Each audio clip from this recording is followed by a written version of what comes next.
읽겠습니다. 하나님의 말씀 누가복음 1장 1절에서 4절 말씀입니다.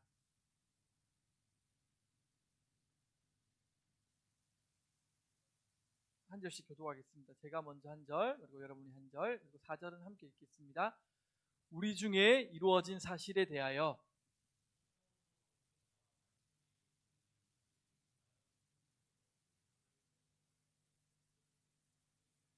그 모든 일을 근원부터 자세히 미루어 살핀 나도 데오빌로 각하에게 차례대로 써보내는 것이 좋은 줄 알았노니 이는 각하가 알고 있는 바를 더 확실하게 하려 함이로라. 아멘. 반갑습니다. 코로나가 또 더 확산된다는 것 때문에 참 많은 걱정과 또 염려가 있습니다.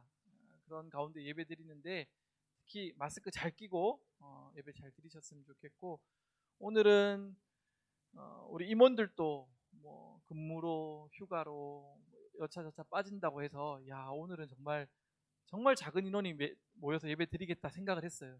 그랬는데 또 우리 군발이 휴가 나온 우리 청년들 2명이 함께 해주고 또 새가족이 4명이나 오고 그래서 참 감사하다는 생각이 듭니다. 여러분, 비록 적은 수이지만 2-3사람이 하나님의 이름으로 모인 곳에 하나님이 함께 하신다는 그 말씀 믿으시죠? 오늘 예배 가운데도 하나님의 은혜가 분명히 가난한 마음으로 하나님 앞에 나아가는 우리의 심령 가운데 충만하게 임할 줄 믿습니다. 여러분, 문제를 한번 내볼게요. 그 복음서 하면, 신약의 복음서 하면 뭐뭐뭘 복음서로 할까요? 4가지인데 마태복음, 마가복음, 군인이라서 목소리가 완전 저음이에요. 마태복음, 마가복음. 그 다음에 동민아 또 뭐 있어? 그렇지, 알지? 누가복음, 요한복음. 이게 4복음서죠. 근데 여러분, 요즘에 성경필사, 정교인 성경필사 하고 있잖아요. 정교인 성경필사 하는데 복음서를 맡은 분들은 좀 힘들어요. 왜냐하면 한 장이 굉장히 긴 게 많이 있거든요. 여러분, 복음서가 4개가 있는데 4개 중에 분량으로 치면 제일 많은 분량은 어디일까요? 마태, 마가, 누가, 요한 중에. 문제를 3번 연속 맞추는 사람에게 제가 커피 쿠폰을 보내드리겠습니다. 자, 마태, 마가, 누가, 요한 중에 제일 긴 복음서는 무엇일까요? 지금 중저음으로 계속 동굴 목소리 내는 사람 계속 맞추고 있습니다. 누가복음 했고, 다른 사람들 마태 뭐 이랬는데 아니에요. 누가복음이 제일 많아요. 근데 여러분, 누가복음하고 사도행전하고 한 사람이 지었어요.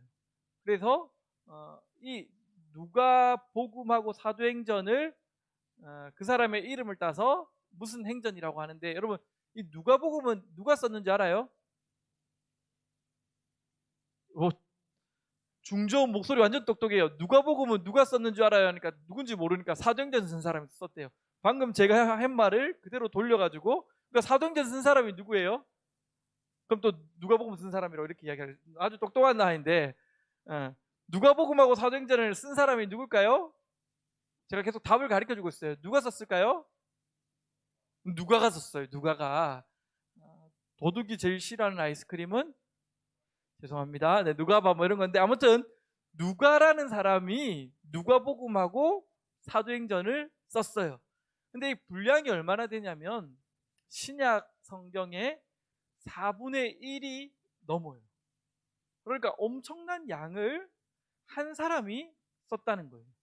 신약에서 제일 분량 많이 쓴 사람 하면 바로 누가라니까요. 그래서 오늘 누가라는 인물을 조금 살펴보려고 하는데요.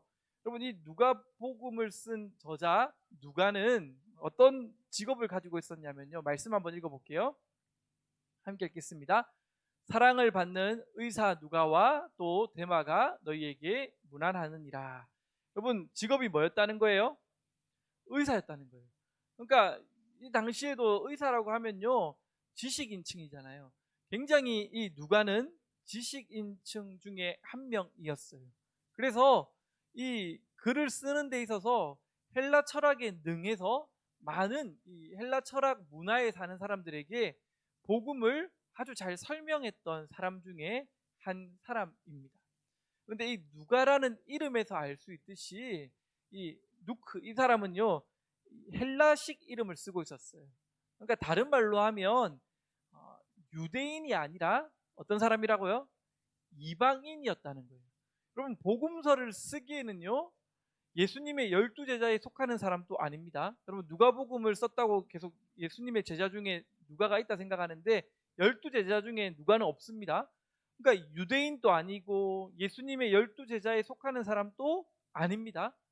그러니까 괜히 자격 없는데 썼다가 여러분 어떤 소리 듣습니까? 뭐라고요? 에게? 넌 너무 중저음이라서 목소리가 안 들려. 우리 도영이 군대 가더니 되게 더 남성스러워지고 엊그제 간 것 같은데 이제 벌써 병장이 거의 됐죠. 이제 상병 말이죠. 동민이가 지금 뭐지? 상병 병장이야? 이제 좀 있으면 제대하는구나. 예. 근데 참 뭐지? 동민이가 나는 머리 자르면 어떨까 되게 기대했어요. 저거 다 머리빨이야. 머리카락 다 짤쭉 자르면 인물 똑같아 생각했는데 인정합니다. 내가 인정합니다. 진짜 인물 하나는 동민이 하나님의 복을 받은 것 같아요. 아무튼 여러분 이 헷갈렸어요. 동민이 칭찬하다가 이 누가라는 사람은요 괜히 썼다가 사람들한테 오지랖이라고 비아냥거림을 당할 수도 있는 위치였어요. 왜냐하면 자신은 이방인인데다가 예수님의 12제자도 아니었거든요. 그런데 왜 그는 이 많은 양을 썼을까요? 그냥 하루 이틀 쓴 게 아니겠죠. 여러분, 성경 우리 66권 쓰는 것도 지금 정교인이 달라붙어서 쓰고 있는데도 굉장히 어려워요. 이걸 글을 쓴다는 것은요 얼마나 많은 것들을 검증하고 또 검증해야 되는지 모릅니다. 사도행전이 신약에 있어서 역사서라고 유일하게 부르는 역사서라고 이야기합니다. 이 사도행전을 통해서 바울의 전도 여행을 1차, 2차, 3차로 나누고 어떻게 선교가 복음이 흘러갔는지를 이 역사서를 통해서 많이 알 수 있습니다. 그 로마 역사와 이렇게 대조해서 볼 때 가장 신빙성이 있고 사람들에게 많은 기독교인이 아닌 사람들에게도 합리적으로 받아들이는 게 이 사도행전 때문입니다. 그런데 이 사도행전을 쓴 사람이 제가 누구라고 했죠? 누가인 거예요. 누가가 여러분 이걸 한번 쓰려고 하면요 얼마나 많은 이 에너지가 필요했을까요? 지금처럼 핸드폰으로 정보를 검색할 수 있는 게 아니잖아요. 변화산 사건에서 무슨 일이 있었는지 쓰려면 누가복음에 그런 내용이 있잖아요. 그러면 산에 가보는 거예요. 그리고 그 사람들에게 또 많은 이야기를 물어보는 거예요.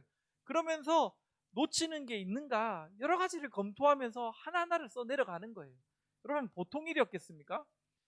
누가는 이 말씀 한번 읽어볼게요. 말씀을 한번 읽어볼게요. 예, 16장 10절 한번 읽어볼게요. 시작. 바울이 그 한상을 보았을 때 우리가 곧 마게도냐로 떠나기를 힘쓰니 이는 하나님이 저 사람들에게 복음을 전하라고 우리를 부르신 줄로 인정함이로라. 여기 우리에는요 누가가 포함되어 있거든요. 바울 전도 여행을 하는 데 있어서 누가가 따라간 거예요. 그러면서 전도 여행이 어떻게 되는지를 열심히 기록하는 습관을 가지고 있었어요. 우리 장로님 중에도 한 분이 이런 장로님이 계세요. 늘 사진을 찍어요. 오늘 갔던 길인데도 사진을 찍고 그 날짜를 기록해요. 왜냐하면 요즘에는 이제 훗날에 일기가 되기 때문에 이 여러 가지를 다닐 때마다 장례식을 가고 어디를 갈 때마다 늘 사진을 찍고 자료를 모아요. 아마 누가는 그런 인물이었던 것 같아요. 늘 이것이 나중에 역사에 필요할 것이다라는 생각을 가지고 자기의 삶 가운데 부단히 노력하면서 그 산을 오르고 배를 건너고 바다를 건널 때마다 힘들고 어려운데도 불구하고 힘을 내어서 기록을 했던 사람이라는 거예요. 여러분 누가는 왜 이렇게까지 고생을 하면서 사도행전과 누가복음을 썼느냐 보면요 말씀에 이렇게 이야기합니다. 말씀 읽어볼게요. 1장 오늘 읽었던 말씀인데요. 제가 읽어줄게요. 우리 중에 이루어진 사실에 대하여 처음부터 목격자와 말씀에 일꾼된 자들이 전하여 준 그대로 내력을 저수하려고 붓을 든 사람이 많은지라. 여러분, 자기뿐만이 아니라 이 역사가 정말 하나님의 이 역사가 기록되었으면 하는 마음으로 붓을 든 사람이 많았다는 거예요. 그런데 굳이 이방인이 그가 써야 됐을까요? 이제 3절 4절에 그 이유가 나옵니다. 3절, 그 모든 일을 근원부터 자세히 미루어 살핀 나도 데오빌로 각하에게 차례대로 써보내는 것이 좋은 줄 알았노니 이는 각하가 알고 있는 발음이 안 돼. 각하가 알고 있는 바를 더 확실하게 하려 함이로라. 여러분, 수많은 사람들이 붓을 들었는데 나도 붓을 들어야 되겠다는 거예요. 왜? 야, 너희보다 내가 좀 클래스가 다르거든. 내가 많이 배웠거든. 내가 더 헬라 철학에 능하게 글을 잘 써낼 수 있거든. 자기의 실력을 뽐내려고 글을 쓴 게 아니에요. 왜 그는 글을 썼다 이야기하냐면 데오빌로라는 그 한 사람을 위해서, 그가 알고 들은 바를 더 확실하게 하기 위해서 나는 이 글을 쓴다는 거예요. 여러분, 사도행전과 누가복음을 써 내려갔다면요, 정말 이거는 하루 이틀이 아니라 정말 한평생을 바쳐서 자신의 삶을 들여서 아마 이 글들을 써 내려가지 않았나 생각합니다. 얼마나 많은 시간 이것들을, 역사를 탐구하고, 뭐 사도행전이야 바울과 함께 전도여행을 했다 치더라도 예수님의 사역들, 예수님의 제자들의 이야기를 담아내려고 정말 갈릴리와 그 예수님이 걸어갔던 모든 흔적들을 다시 걸어가면서 예수님이라면 이곳을 어떻게 걸어가셨을까를 생각하면서 그 글을 썼던 거예요. 이렇게 수고하고 수고했던 이유가 세상에, 여러분, 수많은 사람들을 위한 것이 아니라 누구 때문이라고요? 한 사람 때문이라는 거예요. 그는 의사였어요. 그냥 편하게 먹고 살 수 있었어요. 그런데 데오빌로라는 그 사람에게 믿음을 더 확실하게 하기 위해서 그는 이 수고를 마다하지 않고 달려가고 있다는 거예요.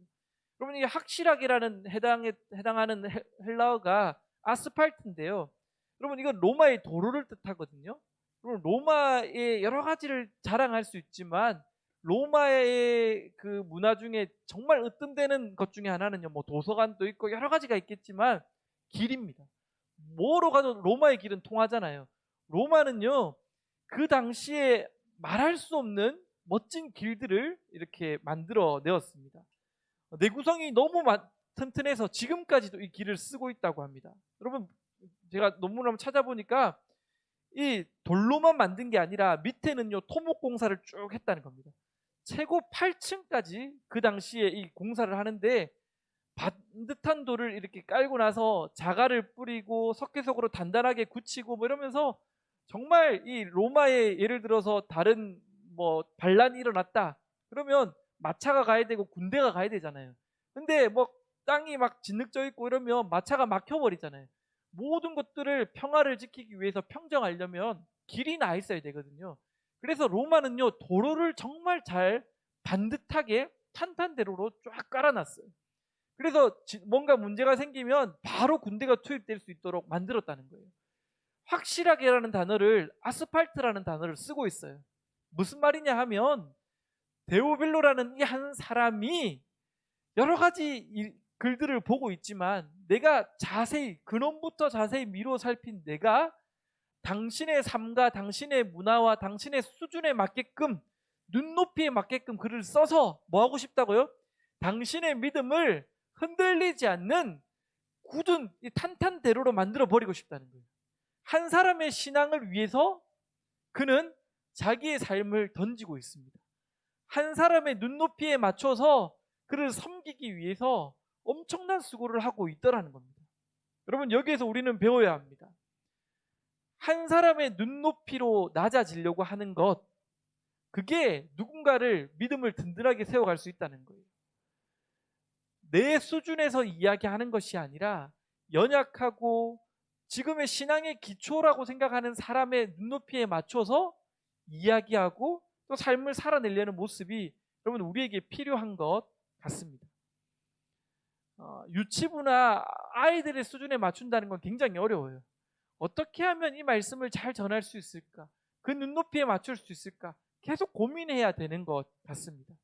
그런데 여러분, 이렇게 누군가를 위해서 자기의 삶을 드릴 수 있었던 이유는 무엇에 있냐 하면 자기가 그 누군가로 인해서 눈높이에 맞는 사랑과 섬김을 받아본 사람이기 때문에 그게 얼마나 자기를 새롭게 하는지를 경험했기 때문에 그 또한 그런 섬김의 사람으로 한 사람을 위해서 사람들이 인정해주지 않을 수도 있고 수고하고 땀 흘렸는데 야 이게 지금 뭐 하는 거냐고 자격 없는 네가 어디 지금 붓을 드냐고 손가락질을 받을 수 있음에도 그 한 사람을 위해서 정말 섬길 수 있었던 이유는 나를 믿어주고 지지해주고 끝까지 함께 해주는 손을 놓지 않았던 사람이 있었기 때문에 누가는 누가로 설 수 있었다라는 거예요. 여러분 제가 목사예요. 목사인데 제가 처음부터 딱 이렇게 막 말씀을 좋아하고 막 어릴 때부터 기도하는 게 너무너무 좋고 막 여러분 그렇게 살았을까요? 아니에요. 저는 모태신앙이에요. 모태신앙이고 뭐 믿는 집안에서 태어났으니까 교회는 나와야 되지만 정말 중학교 때 이럴 때는요 정말 교회 오는 게 너무너무 싫었어요. 그래서 부모님에게 뭐라고 이야기했냐면 제가 이 작은 교회에서 있으니까 신앙생활을 하는데 신앙이 안 납니다. 핑계는 그럴듯했어요. 2층에 그냥 상가 2층에 있는 조그만한 교회였는데 거기서 신앙생활하는 게 너무 답답하고 짜증이 나는 거예요. 왜냐? 여러분 뭐 성탄절이나 이런 거 하면요 제가 처음에 뭐 양도 했다가 사회도 받다가 시낭송도 했다가 막 들어갔다 나왔다 커튼 뒤에서 제가 몇 가지를 해야 되는 거예요. 제가 없으면 교육부서가 그냥 문을 닫는 거예요. 그러니까 얼마나 재미가 없겠어요. 근데 또 하필이면 그 목사님이 아들이 저랑 나이가 같아요. 친구 아버지예요. 그러니까 맨날 교회에서 말씀 듣는 것만 해도 힘들어 죽겠는데 오징어 타듯 힘든데 빨리 안 마치나 생각하고 있는데 또 가끔 친구 집에 놀러 가면 앉아서 성경 가르쳐 주시는 거예요. 샬롬. 여러분 그 목사님이 항상 좀 버터 바른 느끼한 모습으로 어디를 가면 샬롬 하는데 그 샬롬이 너무너무 부끄러운 거예요. 제가 만화방 가고 싶다면 만화방 또 같이 가요. 같이 가는데 만화방 주인에게 갑자기 이상한 말을 해요. 샬롬. 그럼 막 떨어져서 제발 좀 이런 말 좀 하지 마세요. 부끄러워 죽겠어요. 막 너무너무 싫은 거예요. 말씀이 싫고 근데 안 다니면 안 되는 상황이고 그래서 어떻게 했냐. 중학교 2학년 때였던 것 같아요. 제가 이 조그만한 교회에서는 신앙 성장이 일어날 수가 없습니다. 그러니 제가 학생회가 있는 좀 큰 교회 가서 신앙생활 하겠습니다 라고 부모님께 말씀을 드렸어요. 사실은 그 작은 교회 제가 없으면 부서가 없어지는 것과 거의 비슷한 상황인데 철이 없어서 그런지 그런 거 미안한 건 온데간데 없고 빨리 좀 부모님에게서 벗어나고 좀 신앙생활 농땡이 치면서 하고 싶다는 생각이었어요. 그래서 큰 교회로 가기 시작했어요. 김해에 있는 큰 교회를 다니면서 뭐 예배를 이제 부모님도 없으니까 편안하게 드렸어요. 예배를 뭐 드린 듯 만 듯 그냥 그래도 안 드리면 좀 찝찝한 마음이 있어서 거의 출석은 했던 것 같아요. 그렇게 신앙생활을 했었어요. 처음부터 이렇게 제가 목사가 되려고 어릴 때부터 기도하고 이랬던 건 아니라는 거예요. 근데 여러분 저를 믿어주고 끝까지 하나님 품으로 인도하려는 수고가 있었던 것 같아요. 제가 어릴 때 저를 믿어줘서 제가 감동받았던 이야기, 부모님 이야기를 하나 하면 이런 이야기가 있었어요. 학창 시절이었어요. 학창 시절에 여러분 학창 시절에 뭘 가끔씩 하죠? 하면 안 되는 구름 과자 이런 거 여러분 하나요 안 하나요? 여러분 전부 다 안 한다 하면 전만 쓰레기가 됩니다. 그냥 끄떡끄떡거려 주시면 참 감사할 것 같습니다. 여러분 하나요 안 하나요? 안 하나요? 그죠? 뭐 그런데요. 저도 이제 호기심이 생기는 거예요. 호기심이. 그래가지고 이제 이 구름 과자를 이렇게 잡았어요. 근데 어느 날 교복에다가 교복 이 셔츠 뭐라 하죠? 주머니에다가 그걸 딱 두고는 생각해 보니까 없는데 보니까 교복을 빨려고 세탁기에 넣은 거예요.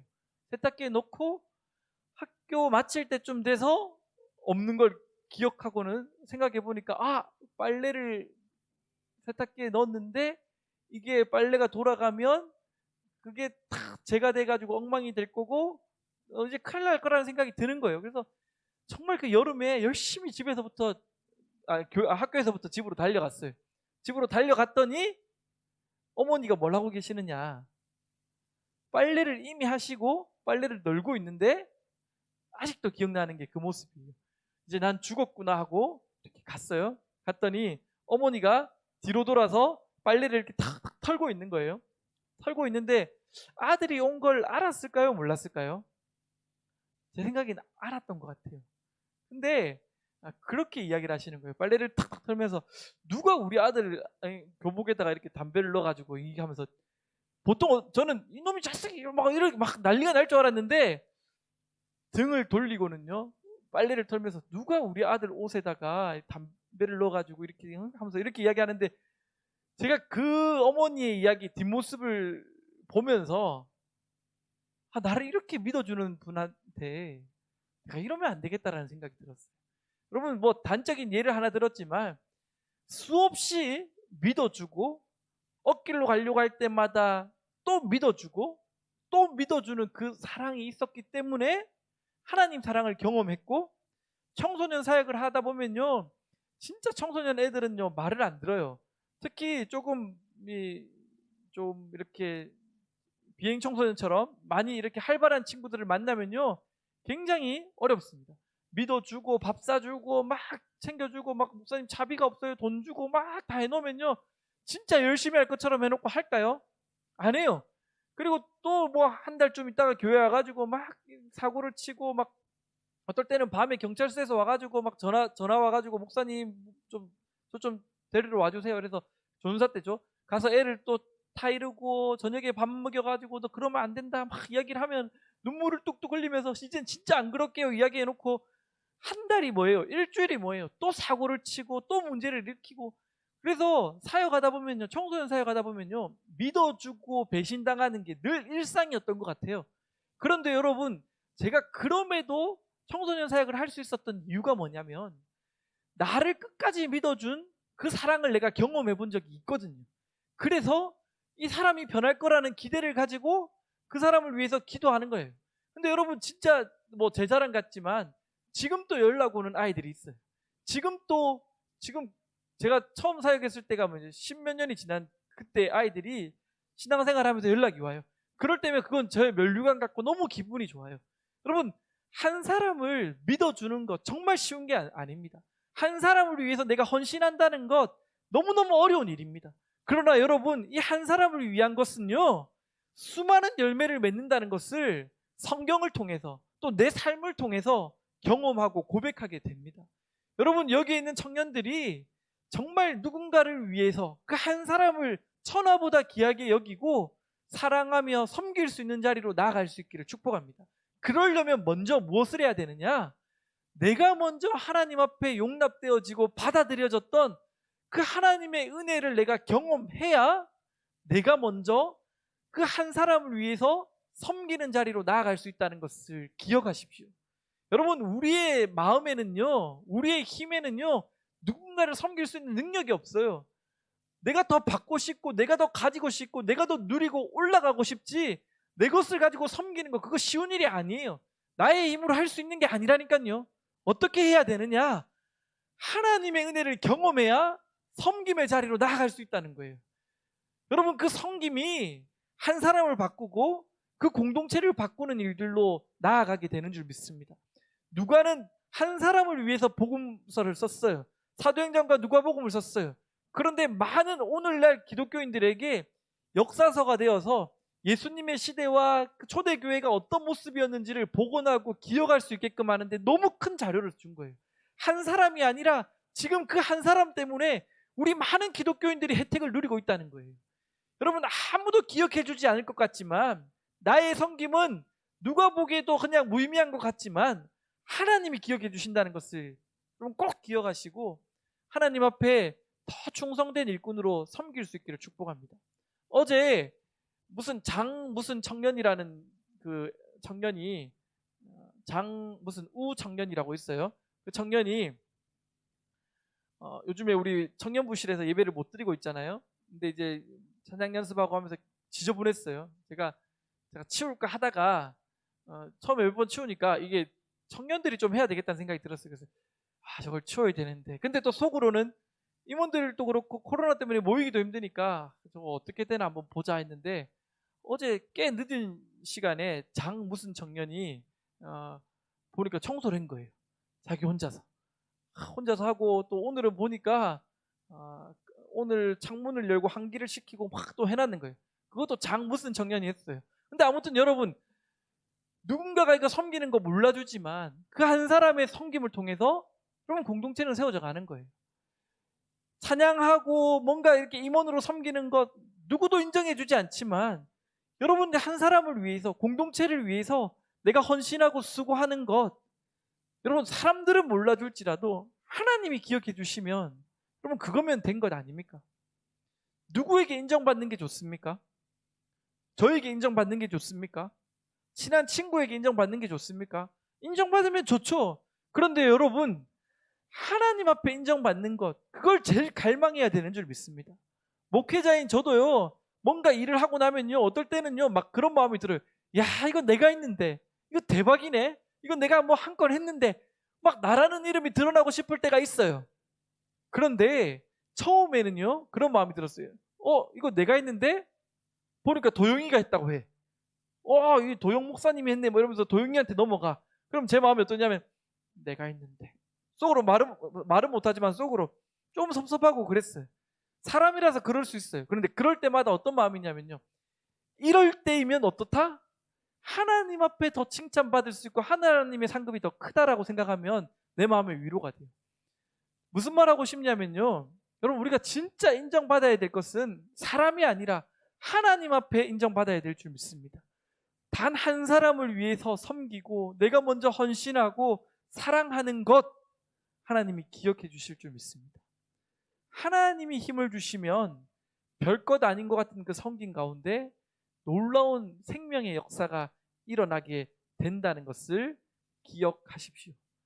누가는 그 데오빌로 각하, 그 한 사람을 위해서 자기의 삶을 던졌습니다.